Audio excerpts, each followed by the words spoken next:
I decided on Jewservative because obviously it's a portmanteau of Jew and conservative, and that's I mean that's pretty much what I am, a Jewish conservative.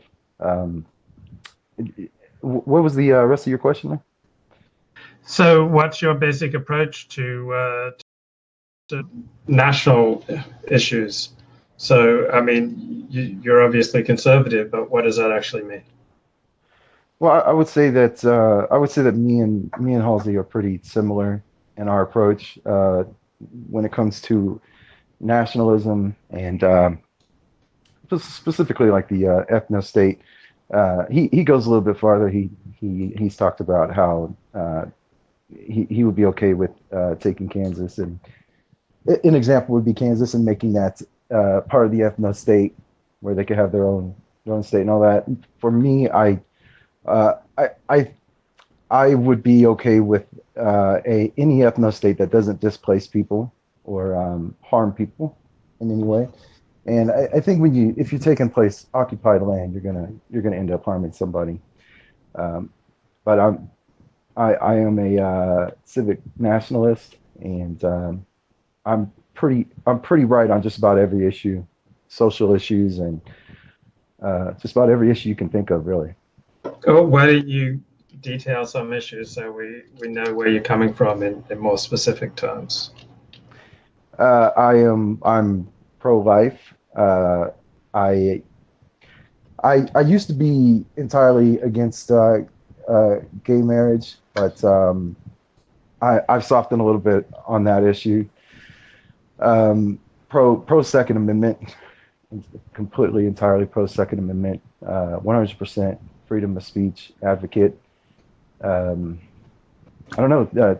Throw me some other issues, and I'll tell you So, why I how stand. do you feel about Donald Trump? I like Donald Trump. Uh, See, I have a great appreciation for Ben Shapiro and his opinions, but I disagree significantly on him when it comes to Donald Trump. Donald Trump has this way that where obviously it's pretty the way he comes across. You either love him or you hate him, and I'm much closer to loving him than hating him. But I do see that he acts pretty silly and goofy in a lot of ways, in the ways that he forwards himself, puts himself out there. But you can't argue with the results. He is making America great again. Things are much better for us than they were under Obama. So as far as that goes, I can overlook the ways that he expresses himself and some of the personal stuff because he's doing a lot of good. And what about on Israel? Is there a political party or a particular orientation in Israel that you most identify with? Uh, no, I I would say that I have a pretty conservative approach when it comes to Israel as well. But uh, I have sort of a similar opinion to that as Dennis Prager, where he feels like if you're not living in Israel, if you're not an Israeli citizen, then you don't really have a business telling them what to do and how to run their land, their country. And it seems like the entire world wants to tell Israel what to do and how to do it, and they have no idea what's going on there and the challenges and the struggles that they face. So when it comes to Israel and what they do and how they handle themselves, how they handle the Palestinians, I broadly support that. And would you, what's your view on Meir Kahane and his plan to expel all the Arabs from the Jewish state? Uh, well, I mean, when we're talking about dispelling an entire race of people, I mean, there's Jewish Arabs, Christian Arabs. I don't agree with that. Um, I, I I think that it's important to keep Israel Jewish and to do what it takes to keep Israel Jewish. But I think that if I mean if we're hypothetically telling Israel or advising Israel, I guess, on what to do and how to do it, I think that the primary consideration should be whether it advances the Jewish Israeli state or not. So I wouldn't support expelling anyone based on racial considerations at all. So do you think God was wrong in expelling the Canaanites so that the nascent people Israel could occupy the promised land as we are told about in the Torah? Well, I far be it for me to come against God. I mean, um, uh, I think that when we're dealing with history and historical considerations, we're dealing with entirely different situations. And uh, I mean, when it comes to that time period, it was very important to protect the integrity of the people. It is now as well, obviously, but we're talking about pagan influence and corruption, and it was all too easy for anyone to go under the radar as part of that group of people and to wreak havoc uh, in among the Israelis. So, I mean, I'm not going to critique God God on what he did and come against that, obviously. Okay, so when God says go commit genocide, then obviously we're not going to critique God. But on the other hand, if God says to commit genocide, which is what the Torah describes, uh, why then are we so squeamish about expelling people today? I mean, expulsion's is a lot less harsh than committing genocide. I mean, in the Torah portion of Noah, God wipes out the entire world, so he doesn't just commit genocide; he just like kills everybody. And then Right. later on in the Torah, he commands the Israelites to wipe out the native inhabitants of Canaan. He gets mad at King Saul for not being sufficiently diligent in wiping out certain the original peoples of Canaan. In the book of Esther, we have the Jewish people rising up for days and slaughtering their enemies in the tens of thousands. So how do we morally grapple with this? It was genocide was okay in biblical times, but now it's wrong because in biblical times God said so, but now we don't have that divine directive. Is that how it works? Well, I mean, yeah, we're talking about obviously completely different historical eras. Things were entirely different back then than they are now. We're much more integrated now. Ideologies are not so separate. Religions are not as at odds with each other, and cultures are not as at odds with each other as we become more integrated. So back then, they were very antagonistic towards one another. It was much more incumbent to make sure that that there wasn't this that the opposing groups had zero opportunity to destroy you, because that's all there was. That's all that there was going on back then. Now we're much more integrated. We share ideologies among different cultures and races and ethnicities and so forth. And when we have everybody mixed together like we do, uh, it can it can just turn into a real significant tragedy, because I mean, you'd be killing and hurting a lot of innocent people who think exactly like you do, but they just have a different ethnicity or culture or race. I mean, it's just completely different when we're dealing with time periods. Are you pro genocide? No, I'm not pro genocide, but I'm pro Torah, and that leaves me in a kind of somewhat of an awkward position of having to argue, well, when God prescribes genocide, it's right, but when anyone in any other occasion, it's wrong. I mean, that's an awkward thing. Like either I dump the Torah or I defend something that's very hard to defend. I really don't see an easy answer here. Maybe you have one.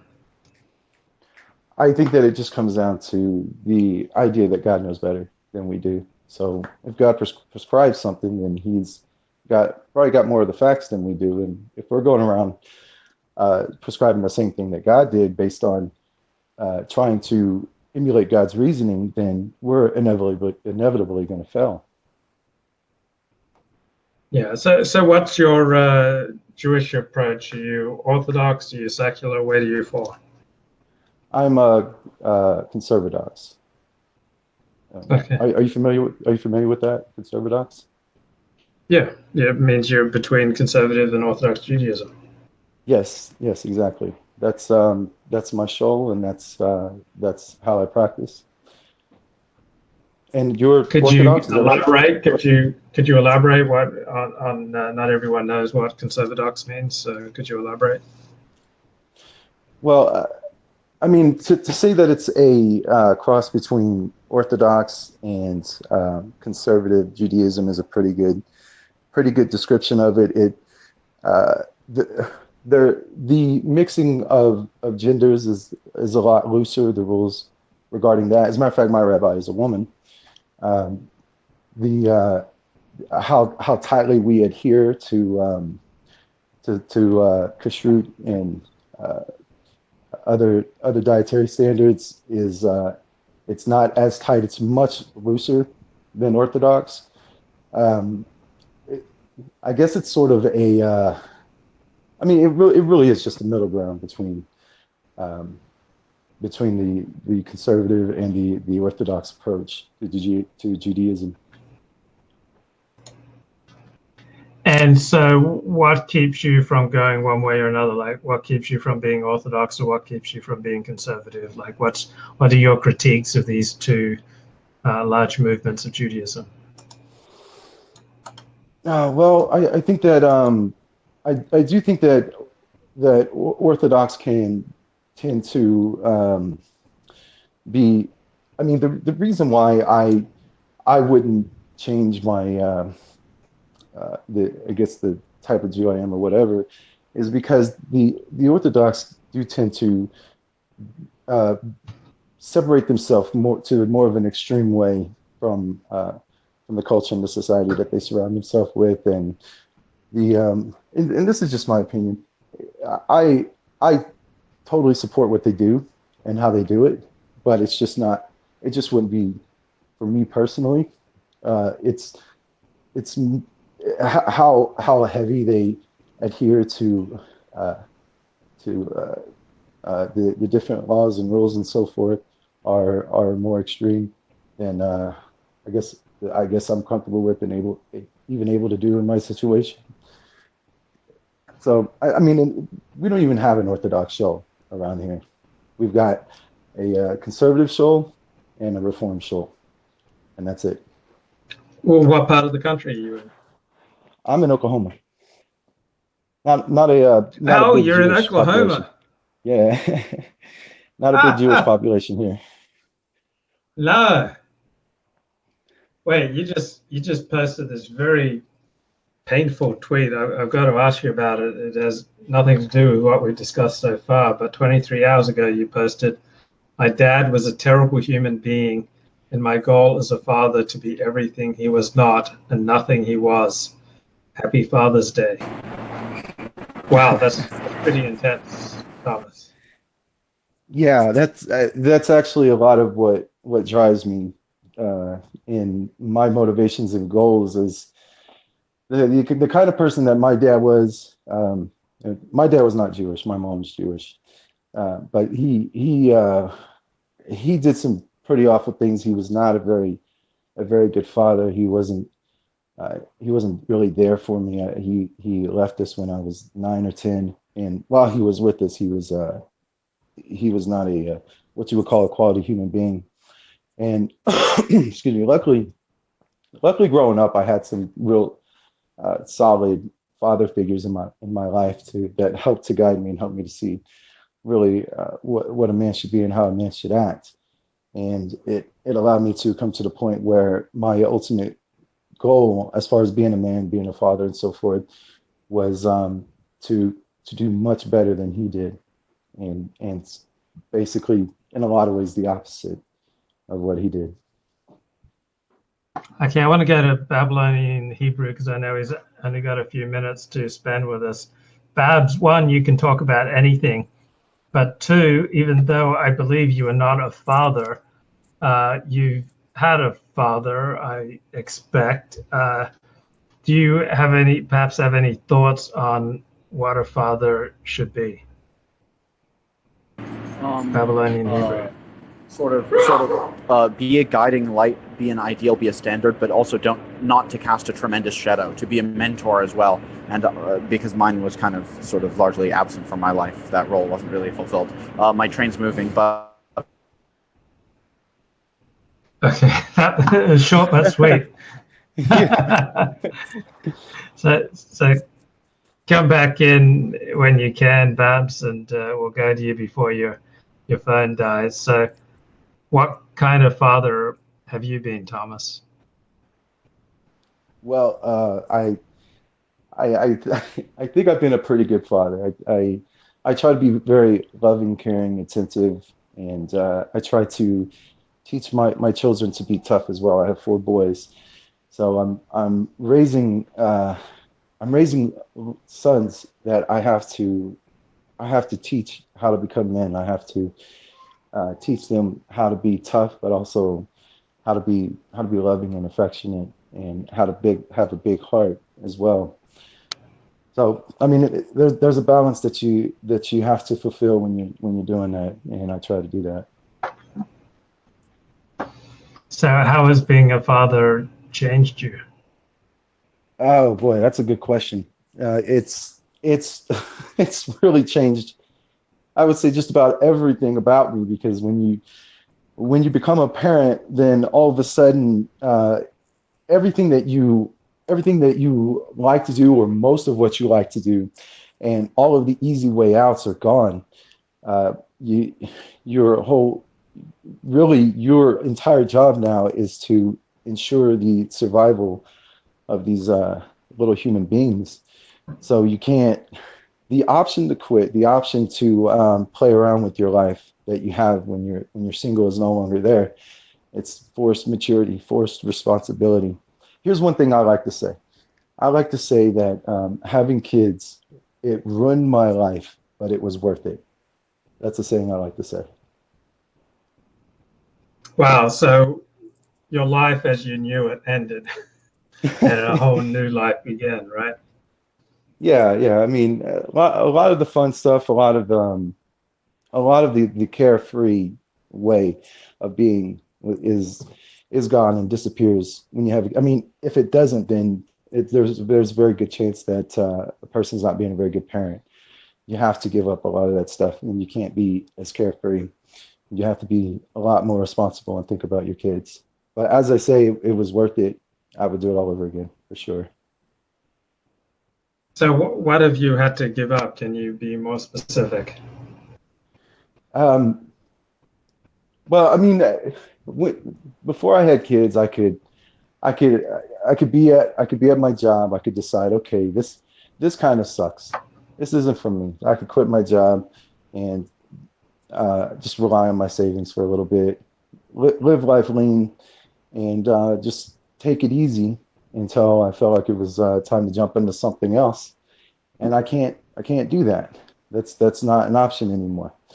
I a lot of times you can't just get out and go somewhere that you want to go. I mean, I have a wife, and we try to help each other as much as we can and allow each other to have our breaks and stuff. But sometimes one or the other is asleep, and you just can't go do something you want to do a lot of times.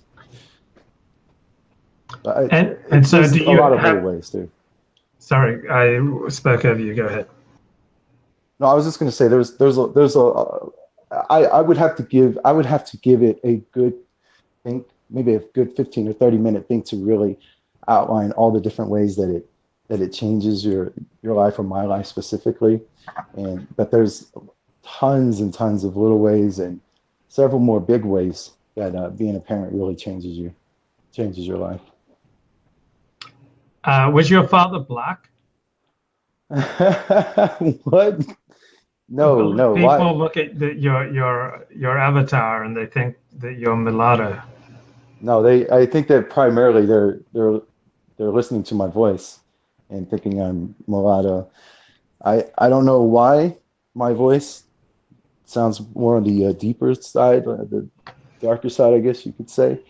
Uh, but no, my dad was, as far as I know, he was pretty much as white as you could get, and my mom doesn't have any black in her either. Oh, okay. Uh, just But wondering. do you What's think it? that? Do you think Sorry. there's looking at my avatar? Do you think there's some black there? Yes. I don't know. I hadn't heard that one. I hear that about my voice all the time, but I hadn't heard that about the avatar thing. When I look at your avatar, I get afraid you're going to rob me. That's the one. That's funny. No, you're safe. There's no black there. Okay. What the hell is a Jew doing in Oklahoma? That's no state for a Jew. You can blame my mom. She I guess immigrated here with the rest of her family decades ago. Probably about I don't know 5 or 6 years before I was born.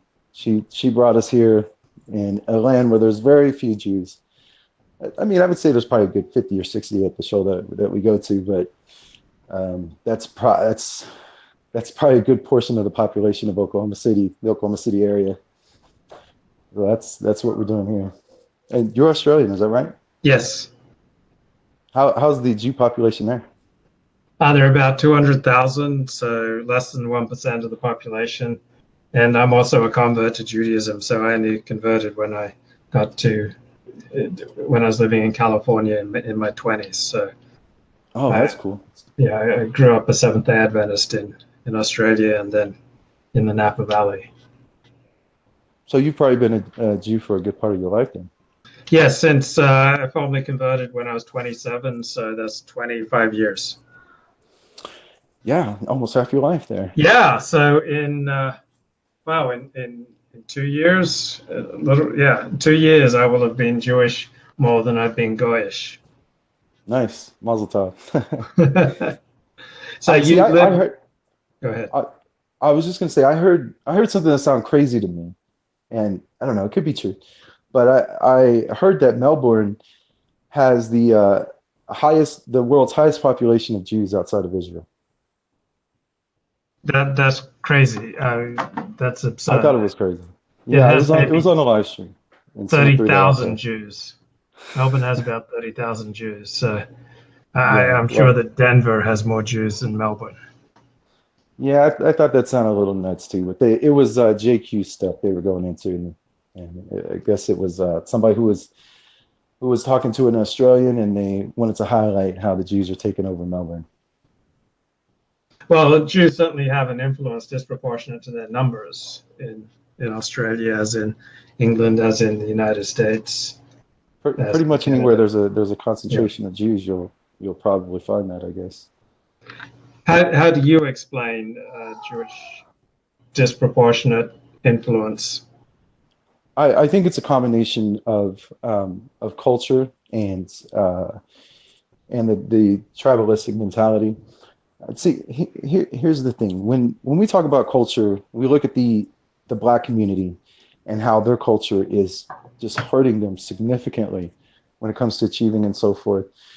The guys like that, guys in the alt-right will be glad to attribute that to culture, but then when they jump over to Jews, they don't consider the fact that Jews study Torah basically since birth, and that education is so highly stressed among Jews, and um, a lot of Jews know multiple languages, and that's how Jews grow up, and they don't consider that affects them throughout their life. That hard work ethic, the desire to learn and excel and achieve.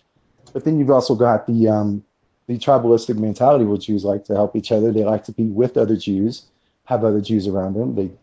Uh, Jews trust Jews more than anybody else, and that contributes to it as well. But Jews also tend to excel when they really jump into something because of culture and how we've grown up. What would you And attribute it to? what about average IQ? The average IQ of Ashkenazi Jews is about 110, which is the highest of any group. Yeah, one thing one thing I've been told is that there's a tendency to marry off the highest IQ Jews. This was turn of the century. There was a tendency to marry them off together, and that contributed quite a bit towards that. Yeah, Other it's than called that, assortative mating, where high yeah, IQ people marry other high IQ people. yeah, exactly, and that's the only explanation that I've heard. I mean, I'm sure that people now would love to somehow attribute it to the chosenness thing or whatever, which I think is ridiculous. But I think if I were to put forth an explanation, that would be the explanation that I put forward. I mean, because education is so highly valued, so it makes sense that that's how this would emerge. Glib Medley, what's your theory for disproportionate Jewish influence? Luke Ford. Glib.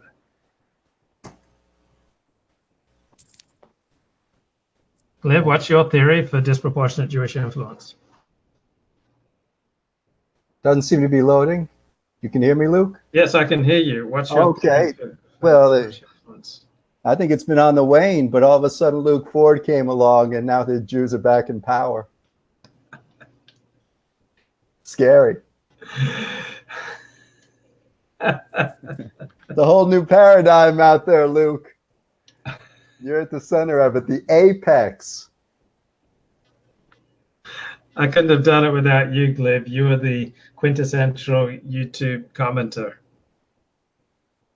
I'm a handy Jew in a pinch. I'm glad I missed your degenerate stream earlier. I would have overshared, God forbid. God forbid. So, Glib, how do the Jews treat you? How do they relate to you? Are they proud of you? Do they throw banquets in your honor? The crowd I've been with, it's just an old time thing now. I've been there a number of years. So the Jews I hang out with, yeah, I'm a grave disappointment to them. No getting around it, but not as a Jew. Okay, just as an overall human being. Yeah. Just as would apply to your first stream rather than your second. So I can't really say it's a Jewish thing, no. Some of them don't think I'm a Jew. You know, I walk down the street, you know, the Lubavitchers, they want you to put on the tefillin. Yeah. You know, they pass me up 4 out of 5 times. Start to take it personally, but that's about the most offense I take.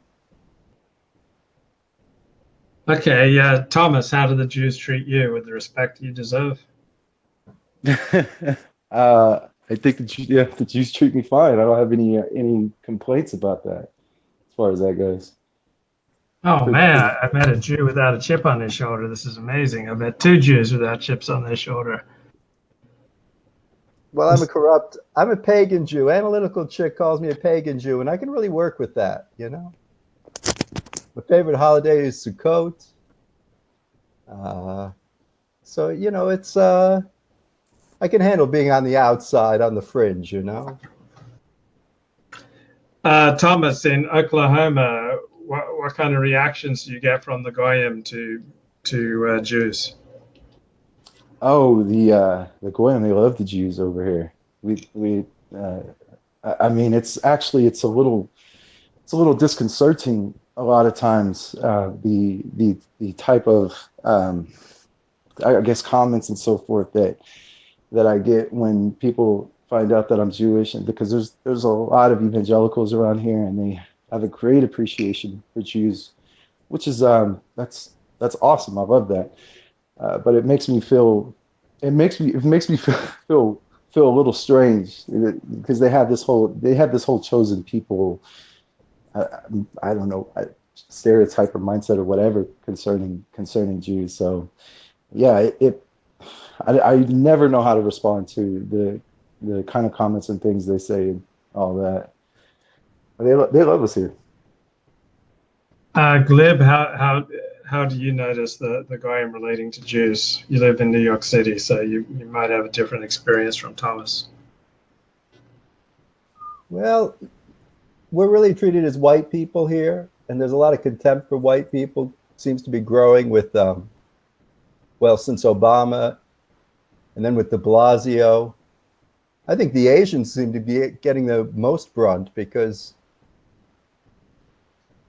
not because they don't put up much of a fight, they don't put up much resistance, and I think they're starting to be resented. They're moving in as landlords. It's just a power relationship, right? A lot of people have Jewish landlords and they're not ready to pay their rent, so they take it out on them. Of course, the biggest slumlords in New York, about 7 out of 10 are Jewish, probably 2 Indian, but it grows, There'll be a Chinese slumlord in there soon enough. That's why we celebrate diversity. But yeah, so we spread it around. And yeah, I'm sure somebody in a black hat in Crown Heights is going to have a much different way of experiencing, their expression of Judaism on the street. When you put it on the street, yeah, you might get a different reaction. But, I hear some people on certain streams, Brundlefly's co-host says he feels safer walking around Detroit than he does he wouldn't feel safe walking in a place like a small town in Oklahoma. He thinks he'd be more of a threat to people there. He'd be attacked. I can't really see that being the case. No, not at all. Not at all. that's kind of. I would like to know his reasoning for that. Actually. Yeah, we would all like to understand his reasoning for that, but I don't think we can. So Thomas, like if a Jew walked down the street in full black hat attire with his seat out and a black fur hat and say side locks curling down his cheeks, how would Oklahomans react to him? You're posing that question to me, right? Yes. You're Thomas, right? Yeah, no, I'm sorry. It sounded like you're referring to me, I guess, in third person. You said him. How would Oklahomans react to him? My apologies. Yeah, I haven't seen anybody full on doing that. I don't do that. I'm conservative. We don't have that. That's not what we do. I'm sure we get a lot of looks. But the thing is that Oklahoma, it's very red, very conservative, very evangelical. So there's not a lot of rabid anti-Semitism or hatred for Jews, and really I would say 99% of the people I've met who have discovered that I'm Jewish or know that I'm Jewish, they've been very, very friendly and forthcoming with me. So I mean, I think you would get some of the typical double takes because that's unusual to go around in full garb like that. But I would say it would stop there. So what are the main concerns of your Twitter page? And I see are you setting up a YouTube channel or you already have one, Thomas? Oh, I have one. I am going to be starting a live stream show, hopefully a daily live stream. Hopefully I can keep that up, but it'll be regular regardless. So that's what I've been tweeting on, and that's what my latest video is about as well. So what's the name of your channel? Thomas Ellington. Oh, okay. Yeah. So what are the main things that you tweet about and make videos about? Well, my Twitter and my YouTube account have been pretty separate, pretty far apart as far as topics and stuff goes. My YouTube account has been really about e-drama and blood sports and that kind of thing, and that's really helped spurred a lot of growth, focusing on that.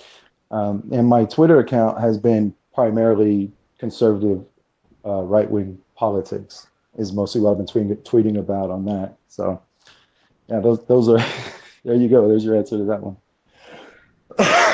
And Glib, do you have a YouTube channel yet? No, not yet, Luke.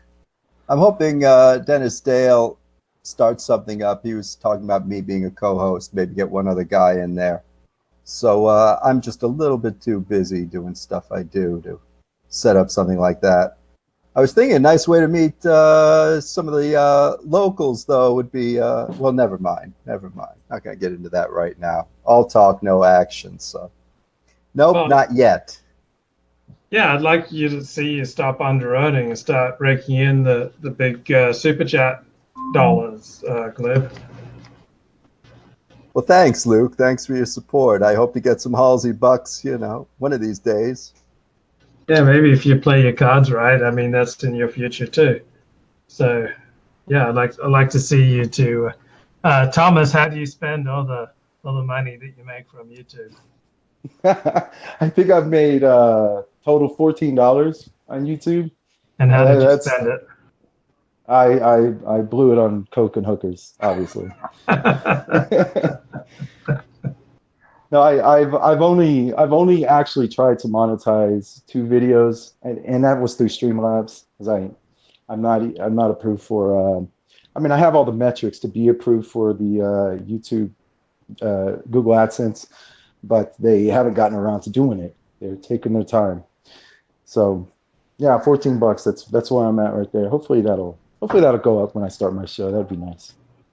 So, how did you come to focus your YouTube channel on internet blood sports?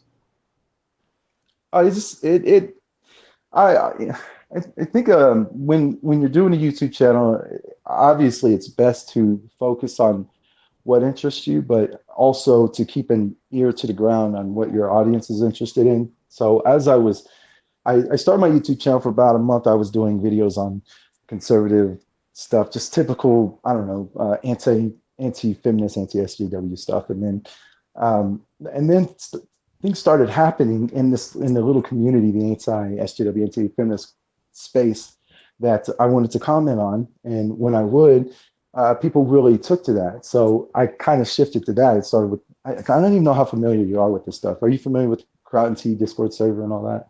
Yes. Okay, well, it started with that, and that's when my metrics started really jumping up. And then I started covering Kilroy, and I was the only guy who was really doing that, and so I became pretty well known for that. And going from there, I went to Baked Alaska, and that actually covered Baked Alaska gathered me more followers than all the other stuff combined. So that's where my success has been, because that's what the audience has been drawn to. So, what exactly did you report about Baked Alaska? I just remember all sorts of dramas going on about him. What were you reporting? I see. I think that the thing with Baked Alaska is a lot of people weren't really paying attention to him, but he had been acting real goofy for a bit. But when it really blew up is when he had Aaron on as his co-host. And, I mean, stop me if you're not familiar with any of this, and I'll explain further. But when he had Aaron on, and then all of a sudden he's disavowing his chat, calling his chat toxic and all that stuff, that blows up. I was pretty critical of him over that. Then he goes on the Kumite and really makes a gigantic ass of himself. And that's what pretty much ended him, was his appearance on the Kumite. And so I made a video about that. Then he comes back, and all of a sudden he's pastor baked. He's trying to save everybody's soul. He's trying to do live conversions on stream and all that, which was just ridiculous. And so I made videos on that. And I mean, people couldn't get enough of that, because it turns out Baked is he's a pretty ridiculous guy overall. He's a pretty silly character. Did you happen to catch the last live stream that he did a few days ago? No. Let me tell you what he did. He starts the live stream. He's like in a lawn chair and outside with the shirt off. And at one point, he says that he's getting up because he's got to get a drink or go pee or something. So he gets up, leaves it going. Everybody's watching it.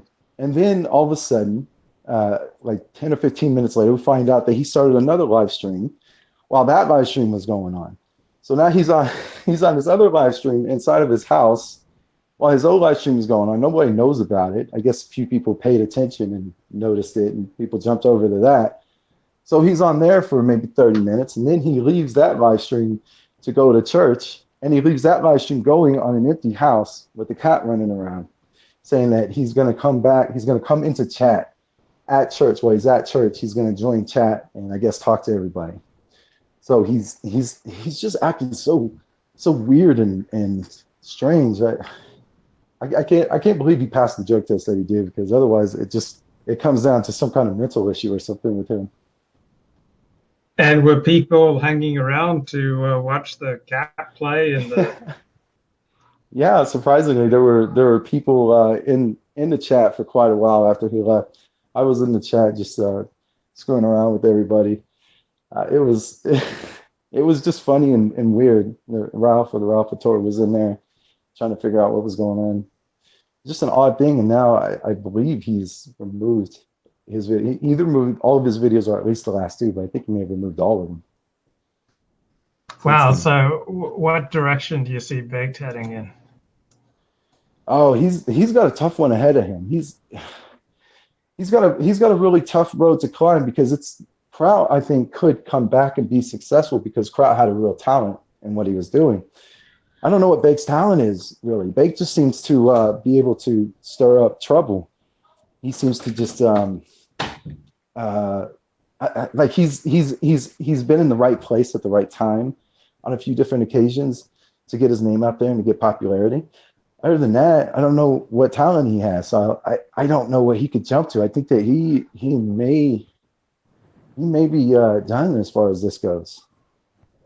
I just can't imagine how he would come back from this. So, Babs, Babylonian Hebrew, where are you now, and what are you headed towards? I'm in Bushwick, Brooklyn, and I'm headed towards my friend's performance. She has a show at a venue around here, so I'm on my way to check it out.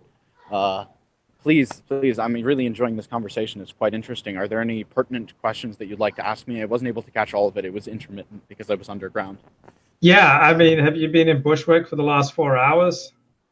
I've been in the area going back and forth. I was actually in Manhattan about 30 minutes ago or so, and I just hopped on the train and ended up back in Bushwick, the Bushwick area. So what is Bushwick known for? Many different things. I mean, formerly, I would say it was a more, I mean, let's just say that I saw a sign up right over there a few blocks ago that said something to the effect of, meeting of true Bushwickians to meet about the negative effects of gentrification, and it said for POC by POC. So if that gives you a sense of what the neighborhood used to be like and what the neighborhood is turning into, you can get a vague sense of the Bushwick vibes. I was an extra in a movie that was filmed in Bushwick. It was in an art gallery, and who was Anne Heche was in it, and Sandra Oh.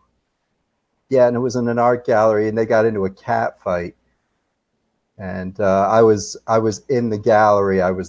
They did a close up of me in this gallery scene at the beginning of the gallery scene.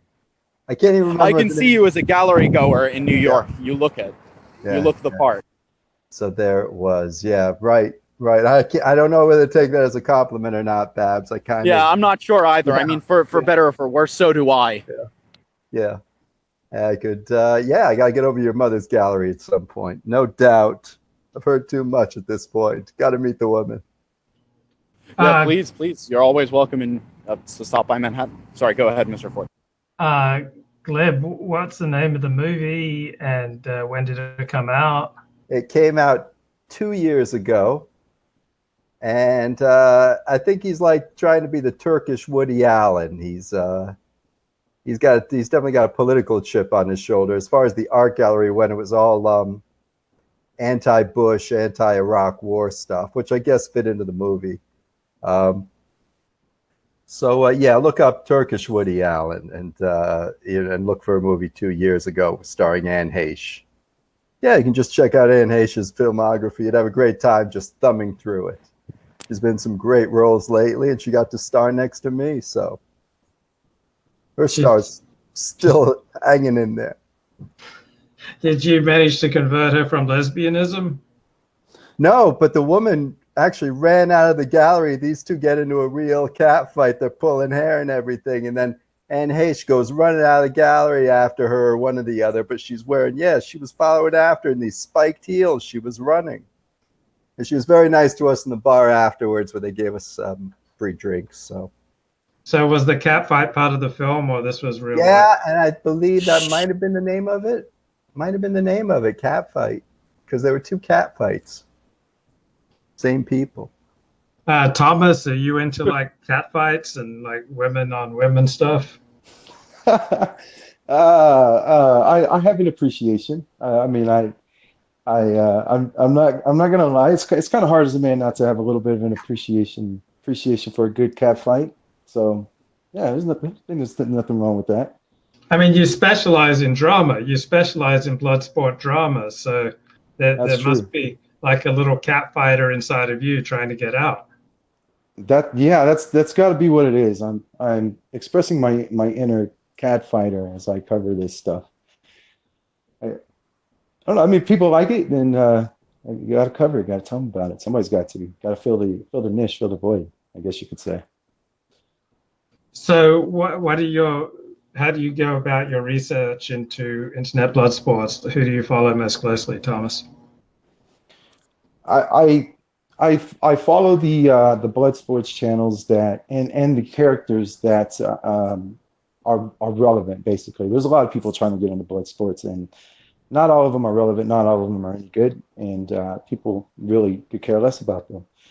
So I follow Tonkasal, Worski, the Ralph Retort. V has his part, of course, Mr. Medicare, and a lot of those kind of characters. I mean, when it comes to doing research, it's when I'm at my job, I just put on the live streams in the background and pay attention. Then when I get home, I comment on it. It's not too hard. It's pretty simple gig, really. So I've been doing dozens of live stream hours the past few weeks from State of Disability. It makes me kind of embarrassed to admit this, but I got a really sore tongue, and I'm wondering if there are any doctors or dentists here.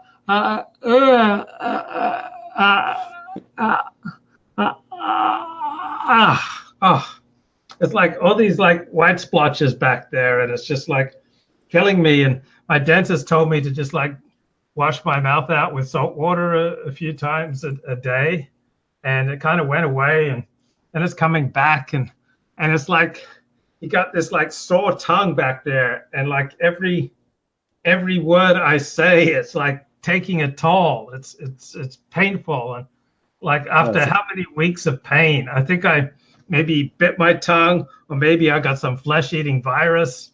So yeah, well, if you want us to get a real good look at it, you got to pick the camera up, try to see if you can fit it in your mouth there. Maybe have a flashlight in the other hand.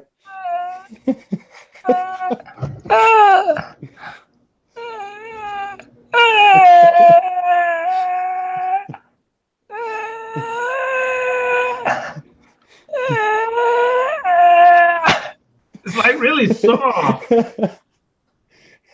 think I'm hoping that I just bit it and took a chunk out of it.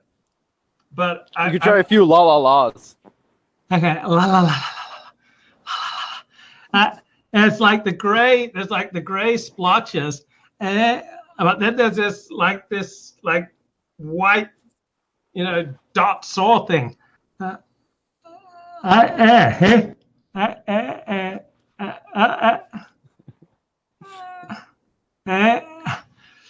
So I'm wondering if anyone has a diagnosis. Anyone's trained in like mouth disease? Because I'm getting worried about it. It's been like 3 weeks now, and it's not easy to do these live streams with like this big old injured tongue back here. Like I'm trying to come out with the most high quality product that I possibly can, but I'm fighting through like foot and mouth disease or something. Maybe a little peroxide will help you with that. Okay, peroxide. I'll try that. Any other suggestions? Just throw them down in the chat. I'm just gonna try everything because I can't live like this anymore. I like something got to give. Like the I this is what I really want to do. what's a canker sore? I've heard of those, but what does that mean? See, this is what you use on your nails. So I figured like I could just like wash it in alcohol, and then I could just take my tongue and go, Oh, that sounds awful. That sounds terrible. That sounds like But- it would be incredibly painful.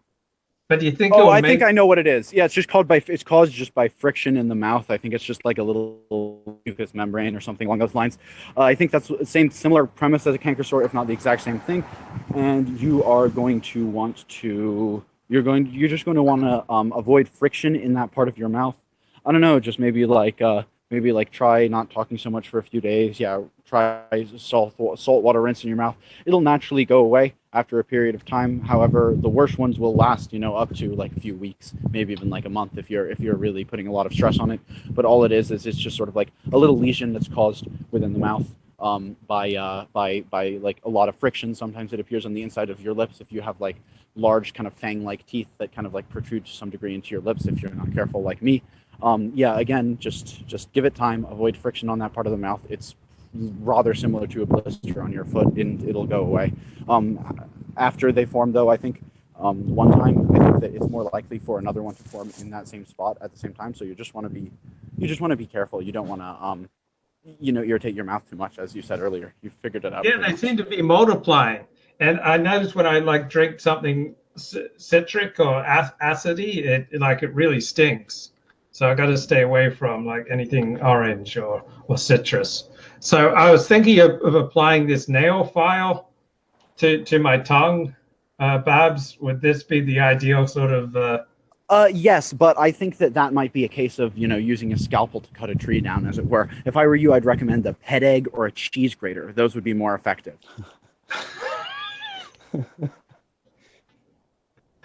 Well, it depends like on the size of the super chat, like whether or not I'm going to apply this on the show. But I mean, I'm going to put some. I'm not going to be crazy about it. I'm going to put like rubbing alcohol on it first. I'm going to do everything like in a sanitary. But no, seriously, Babs, that really helped me out, and I'm sorry that you got showered and you left. But I was wondering, what the hell was going on back there, and that's basically what the dentist told me. I think I took a bite out of my tongue, and then because I'm live streaming so much, it just keeps getting irritated. But it's worth it because I'm trying to save the world here. If you could get like the blades of a blender up to your mouth, cover those in alcohol, then just turn it on and let it go. That could take care of you right there too. All right. So perhaps have you suffered from a similar affliction? To a small degree, because they gave me an Invisalign, and the Invisalign, because of that, they had to put these like sort of tooth-like kind of fake tooth extenders that are kind of sharp and jagged onto your teeth to allow the Invisalign to clip in. They're removable, but those were sort of irritating the inside of my lips a bit. And at first I thought that's like herpes of the mouth, and I was worried, but then I realized no, it's just something that was caused by the thing. I can answer one more question within the next 30 minutes before I have to go and give my phone just a little bit of charge before I can rejoin everyone. So do you have any final questions? Sure. Anything interesting you've been reading or thinking about, even tangentially related to the Jews? Or streaming about, and what streaming. Well, yeah. I have been having some streams with all right, I have been having some yeah, I guess this is tangentially related. I have been having some streams with Levi Shoshan, as well as Judas Sarhai 250 and some others, and we're talking about some pretty interesting issues. We're talking about monarchy, we're talking about repatriation, etc., etc. And I think that the theme of repatriation in general is something that I find really fascinating, because you don't just see this with when you look at Hebrew peoples. You can also see a similar parallel current. Yeah, that's awesome, Babs. That whatever party you're going to tonight, you should talk about repatriation. It should be a real crowd pleaser. Piggy's gone. Oh man, he got showered. Yeah, again. Seems to happen to us over and over. So out of all the sources of internet blood sports that you mentioned, Thomas, do you have a favorite? I think at this point, the only the only real source that's left is the Ralph Retort. The others seem to have fallen apart. I mean, basically, Kumite is no longer a blood sports show. Worski, he's got a revolving host thing, and I don't even think that he wants to do it anymore. Then you've got Heel Turn, which is the alt-right one. I'm a moderator on that one, by the way. They've been putting together some pretty interesting stuff. I would say my favorite at this point would be the Ralph Retort. What can you tell me about that show? Ethan Ralph, are you familiar with him? A little bit. He seems to have an interesting background. Yeah. I knew a little bit about him before he started doing his Baked Alaska live streams, and then he took off as a blood sports streamer. But yeah, he's got a real controversial background with being basically a gossip blogger, and I guess he was in jail for a little bit for assaulting a police officer. But his his streams are pretty good because they do a good blend, I think, of the different topics. They're pretty well structured. It's not like an off the handle, just fly everywhere kind of a stream. And I think that's something that a streamer like that benefits from, is having a structure, having set topics, and trying to match their guests and so forth to the topic that they do. So when he started doing it, I really felt like that he would be successful at it because of the way he does it, the way he approaches it, and probably his mentality as well. Because he tries to pick fights with the right people without picking any fights with the wrong people. I think he's very careful about that, it seems. So who are the right people to pick fights with, and who are the wrong people? I would say that it's not, and when I say pick fights, it's probably not the best way to describe what I'm talking about. Really, just to criticize and come against and all of that. In some ways, it turns into basically picking a fight. But when we're talking about generating or saying stuff that will result in conflict, he seems to focus on people who are separate, who primarily don't go on these streams, like June, She One Head, and Boogie. He's come after them really hard, and they can't help him. He can't get any benefit from them. They're not going to ever go on a blood sports stream. And then other people, it seems like he soft pedals a bit around people who it seems he clearly has an issue with, like JF, although he's been going a little bit harder at JF lately. But he's kept like a sort of a symbiotic relationship going between him and JF. So he picks fights with people who can't really help him, who he doesn't expect to go on his show, and he tries to stay good with people who might go on his show. So do you follow JF in the public space? I subscribe to him, but I don't watch a lot of that. I'm not particularly interested in a lot of the topics that he covers. And I've always found, I've never really found JF to be particularly entertaining, although he did seem to shine quite well in Worski Live. But on his own, separate from that, it wasn't really that entertaining to me. And a lot of topics I'm just not really bothered with, to be honest. Well, can you give some examples either of topics on his show that have caught your attention, or topics that just don't interest you at all? Oh, I thought one that was quite interesting was when he had Halsey on to talk about trademarking internet blood sports. That was pretty funny. It was pretty funny that they did that. Did you see that one? No. Yeah, apparently Halsey trademarked internet blood sports, and then I guess he said he was going to transfer it to Warren Rose. I don't know if he's done that, but he said he was going to. So that was a pretty funny little gimmick. That was a play on the trademarking of the liberalist thing by Andy Worski. So it sounds like you're more interested in the drama and the entertainment than the ideas. Well, I wouldn't necessarily say that. in some ways that's true because I have to. I don't know. I feel like it's sort of a requirement that I learn about that stuff for what I'm doing on YouTube.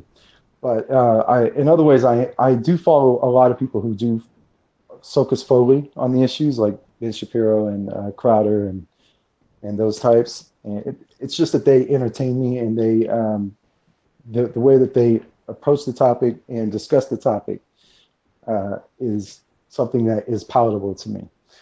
I don't know, maybe it's the accent, but the way JF does it just doesn't necessarily appeal to me for the most part. Gleb, what do you like to consume on YouTube?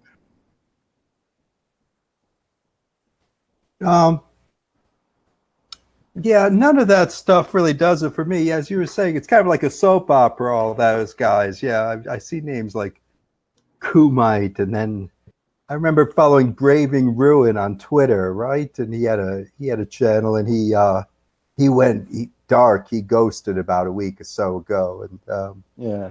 it's all too much drama for me. I can't follow that stuff. I've got a life to lead. But yeah, if you're into it, you know, it's a subculture, I guess. What, on YouTube? I follow the Lucasphere. There's so much good entertainment on the Lucasphere, you know. So And high quality ideas too, Gleb. well, yes, and there is the soap opera aspect. I would think your former host Brundlefly seems to indulge the most in that sort of thing. But it's naturally going to come up anyway whenever you got, you know, the women on the chat box, they all get together by themselves and talk about us, right, Luke? Absolutely. Yeah. Did you see what he did today? They're just going over the clothesline, right? Look, I don't mean to leave you hanging or anything, but I'm gonna have to jump off at this point. Okay, man. Thomas, great to see you, man. Yeah, it was a good conversation. It was nice to meet you. You were fun. It was fun going back and forth with you. Okay, thanks for having me on. Thanks. Glib, is there anything that you'd like to talk about this evening? Well, I should ask Thomas because he was talking about heel turn, and I should clear it up in the names of integrity. In the name of integrity, remember the drunken stream that Enoch and Sven did? That was on heel. So that was a private chat they were having on heel turn. I didn't understand this, but it was a private video stream apparently with heel turn and that Bronx anti-fascist fellow. So this was being broadcast unknowingly by those irony bros, the Weekly Sweat. So, you know, they weren't they weren't trying to be professional, to be fair. Enoch and Sven were not trying to be professional that night. They were just shit posting in a private stream that somehow got aired across the YouTube by the irony bros. So, you know, but all credit to them. They were drunk as hell, and it was a funny thing to listen to. But I would have liked to have heard him on that because, yeah, he said he was co-host on Heel Turn or moderator or something. I've never heard of heel turn. What is this, and how's that? And who are the irony bros? Well, you took him off the air before I could ask him a question, so I don't know. Maybe somebody in the chat box does. Heel turn, 2,400 subscribers. Okay, heel turn, lay on the spikes, Bronx blogger versus Eric Stryker, Mike Enoch. It's like it's almost a 4-hour stream they've got. The Bronx blogger versus Eric Stryker and Mike Enoch. So, okay, so thank you for filling that in. I wasn't quite sure what the hell Sven, Enoch, and Bronx blogger were. Yeah, because there was a bit of furor about it in the chat box that day, I remember, and I was too busy getting ready to go on one of your big streams to clarify it. So I'm glad I could get the chance to do that. Okay, let's try to give a redemptive arc to this particular stream. So over the past few weeks, Glib, you know, are you in time indifference? Are you putting off what must be done? Or are you using your time to support your vision and to further your goals? No, I can't do 12 steps tonight, Luke. I was here to talk Jews, not 12 steps. I'm sorry, I can't go down that road with you. I'm trying to give a redemptive arc. I'm trying to do Tikkun Olam. Yeah, I'm not here for redemption, baby. I'm here to talk about Jews. So what what aspect of worldwide Jewry would you like to discuss this evening? Well, I want to talk about Oklahoma Jews, and I'm just not certain what to make of them. The Midwestern Jew. There aren't many of them, Glib. I mean, Yeah. Quirky bunch, I would think, but well, yeah, I'd like to talk about. It always goes back to. I just keep thinking about the Asian thing going on in Harvard right now. yeah, they don't have much in the way of personality, apparently. Yeah, I remember Vanderbilt tried to recruit Jews at one point about 10 years ago. They made a concerted effort, and people say, "What the hell are you doing?" They were saying, well, the thing with Jews is that they like to organize, they like to debate, they like to analyze. They're more extroverted. They like to get out there on the college campus and make the voice heard. And there are some colleges that want that. And I guess Vanderbilt was one of them at one point. But who wants a bunch of grinds? Right. I mean, the primary Asian question is, will it be on the test?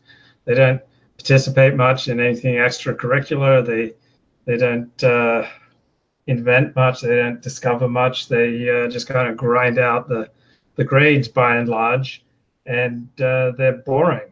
It's maybe a little harsh, but universities, it seems to me, have particularly universities such as Harvard, know what they're doing when they select students. They don't solely select on grades.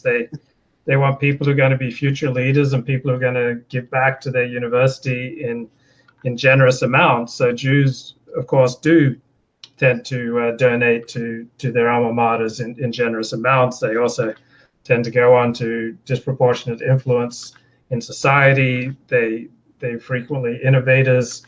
They're frequently in the news.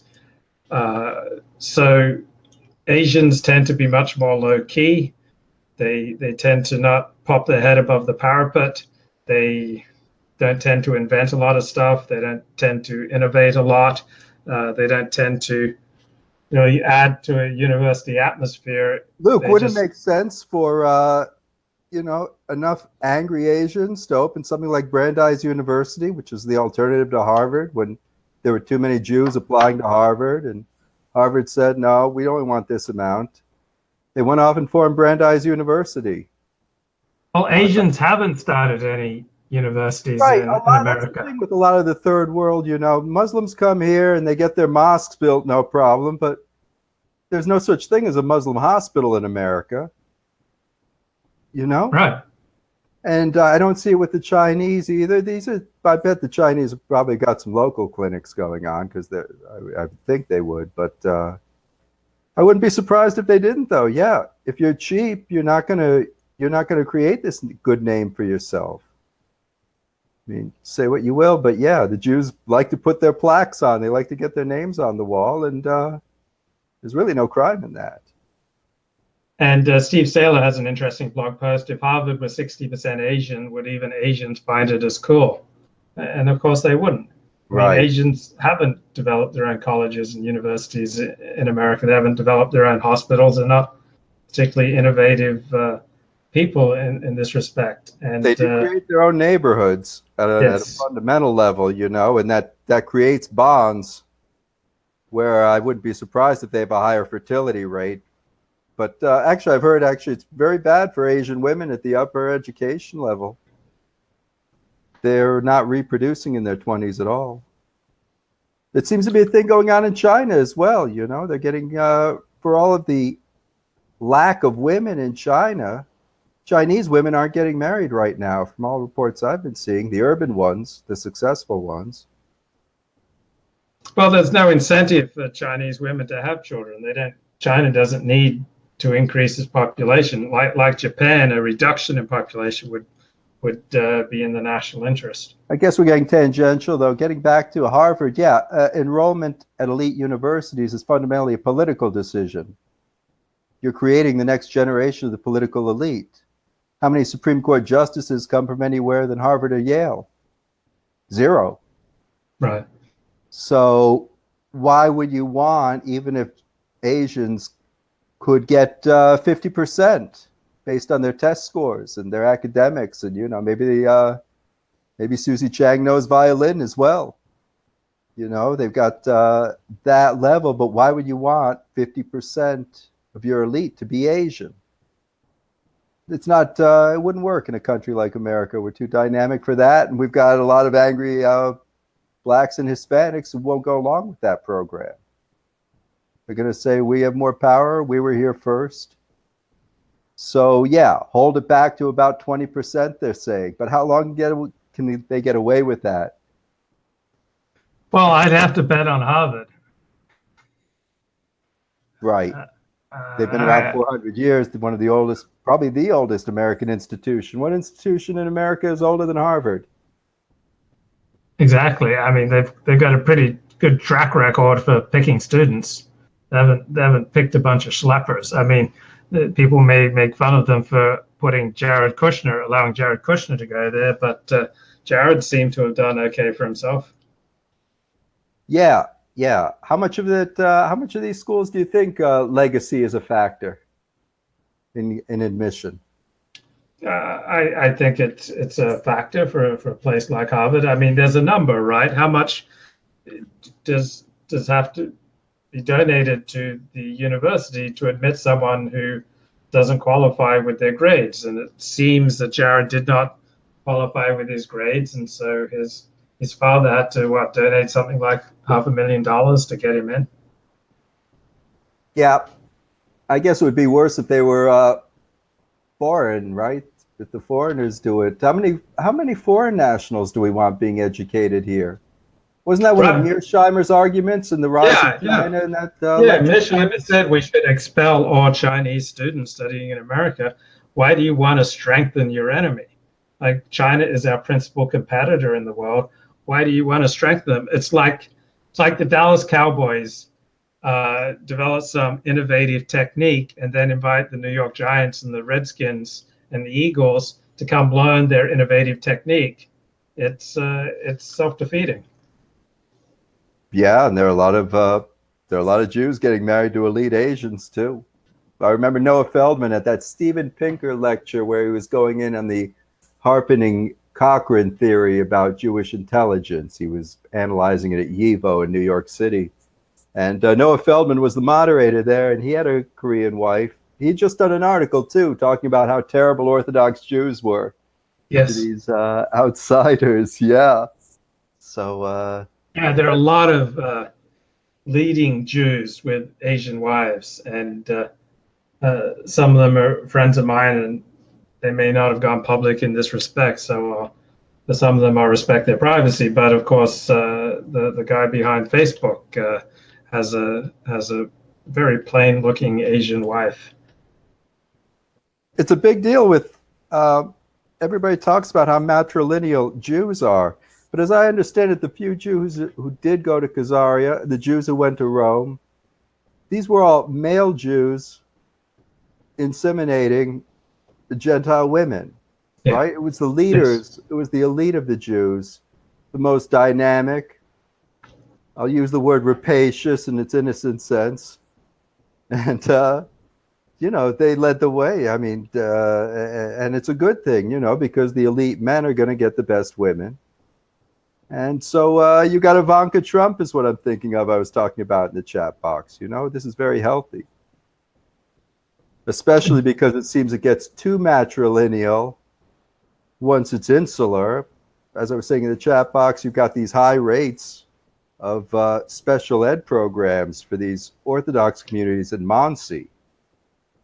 And I just think it must be higher just because of, you can't use the word inbreeding, but, you know, those are very close relationships. And if you take them down more than 2 or 3 generations, you're going to get problems.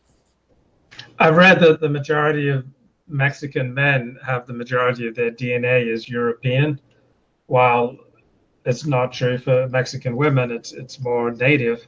And similarly, Jewish men are predominantly Middle Eastern in their DNA, but Jewish women, Ashkenazi Jewish women, are primarily European in their DNA, because Ashkenazi Jews were developed by Jewish men leaving Mesopotamia, going into Italy and Germany, and marrying and converting Gentile women. So Jewish female DNA tends to be more European than Middle Eastern. I guess it would be the same too for merchant class in China that went into Southeast Asia. The colonizers, who else are they going to go with? The beauty of North America, and maybe it's our curse too, is that we brought our women with us when we came to settle the land. You know, it created for less enmity. You had more unity, but damn, if you don't look over time and look at historians from other countries talk about American women, and just not the most positive comments they have toward them. I'll just leave it at that. And so here's some interesting comments from Steve Saylor. If Harvard was 60% Asian, would even Asians find it cool? In the 1920s, if Harvard had become 60% Jewish, would Jews still think Harvard was the bee's knees?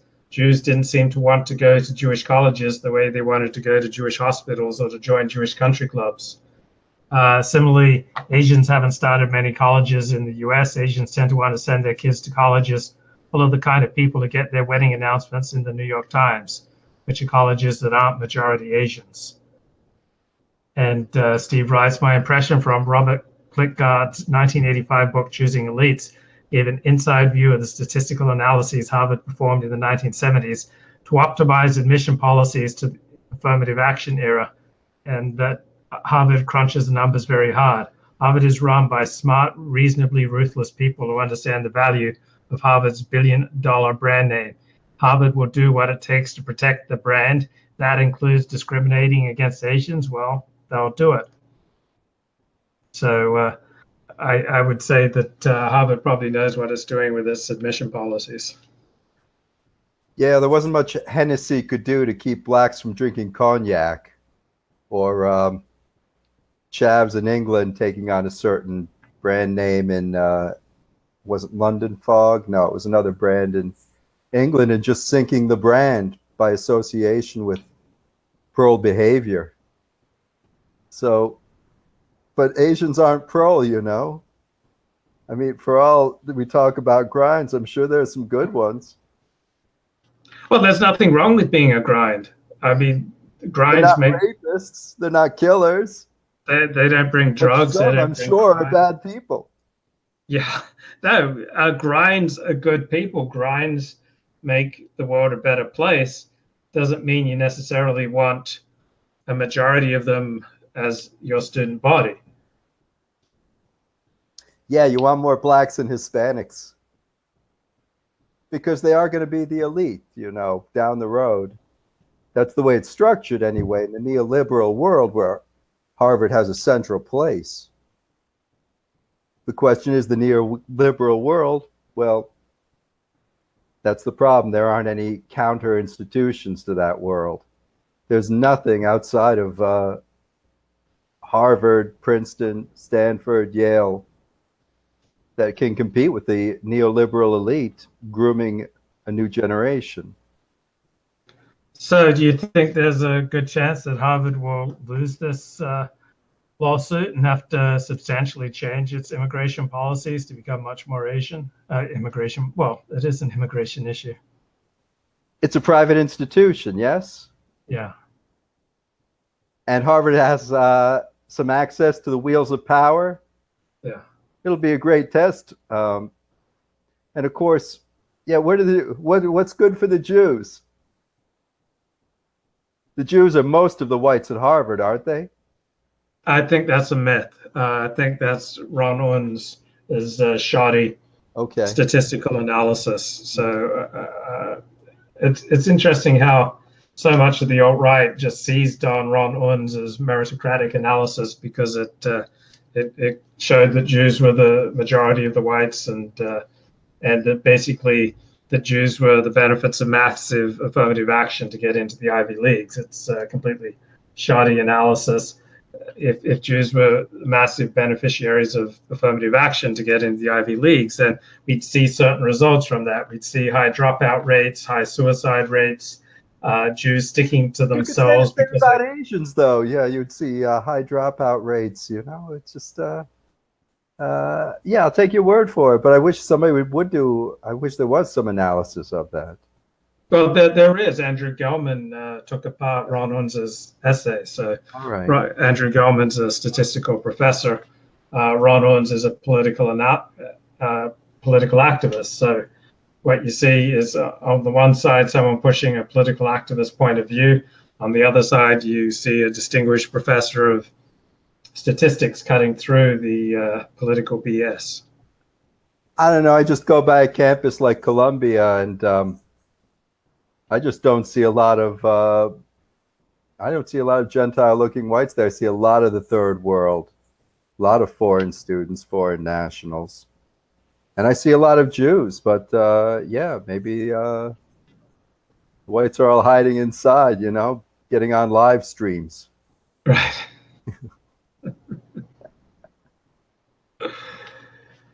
Well, I'm about ready to call it a night. So I was asked to participate in a Jewstream and by Analytical Chick, and I offered to host it. And she was going to bring all these people in with her. And when it came time to actually do the stream that Analytical Chick signed me up for, she didn't show. She doesn't respond to my emails. I was left twisting in the wind, and luckily Glib and Thomas Ellington bailed me out and allowed me to have a show. So did you have anything that you'd like to discuss before we call it a night, sir? Well, I just wish Analytical Chick the best then. I hope nothing bad happened to her, and thanks for having me on, Luke. Okay, thanks, Glib. Bye-bye, everyone.